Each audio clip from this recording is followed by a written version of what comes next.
राज्यसभा चुनाव के नतीजे आ चुके हैं। एक ओर जहां बीजेपी ने अपना जलवा बरकरार रखा है, वहीं कांग्रेस और सपा को क्रॉस वोटिंग की वजह से तगड़ा झटका लगा है।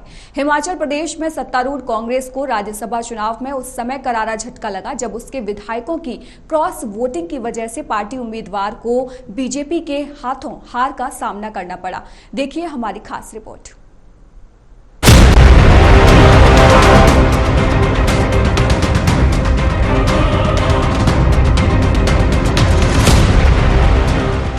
लोकसभा चुनाव से पहले राज्यसभा चुनाव की अग्नि परीक्षा में बीजेपी ने इंडी गठबंधन को बड़ा राजनीतिक झटका दे दिया है।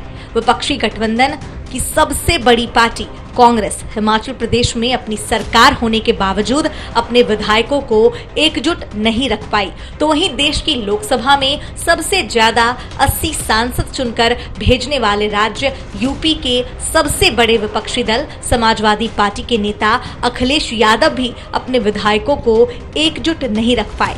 यूपी से लेकर हिमाचल प्रदेश तक राज्यसभा चुनाव में जिस तरह से कांग्रेस और सपा के विधायकों ने क्रॉस वोटिंग कर बीजेपी उम्मीदवार की जीत की राह आसान की है, उससे ये भी स्पष्ट दिखाई दे रहा है कि लोकसभा चुनाव से पहले ही बड़े विपक्षी दलों के नेताओं में खलबली मची हुई है। आगामी लोकसभा चुनाव में बीजेपी की बड़ी जीत को सुनिश्चित मानकर विपक्षी दलों के नेता भी अब बीजेपी के साथ ही जुड़ना चाहते हैं। राज्यसभा चुनाव के नेताओं की बात करें तो चुनाव आयोग द्वारा 15 राज्यों की कुल 56 सीटों पर चुनाव की घोषणा की गई थी, जिसमें से 12 राज्यों में 41 उम्मीदवार पहले ही निर्विरोध निर्वाचित घोषित हो चुके हैं, लेकिन 3 राज्य उत्तर प्रदेश, हिमाचल प्रदेश और कर्नाटक में सीट के मुकाबले ज्यादा उम्मीदवार होने के कारण बाकी बची 15 सीटों पर मंगलवार को चुनाव करवाया गया। हिमाचल प्रदेश में अपनी सरकार होने के बावजूद कांग्रेस अपने विधायकों की क्रॉस वोटिंग को नहीं रोक पाई।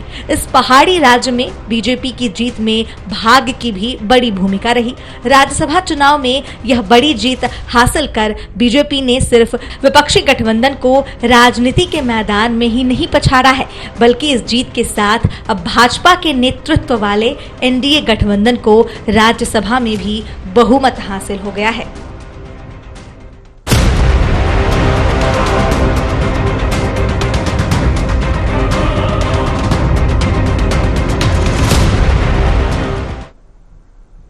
फिलहाल इस बुलेटिन में इतना ही। देश और दुनिया की तमाम खबरों के लिए आप देखते रहिए एएमवी नेटवर्क।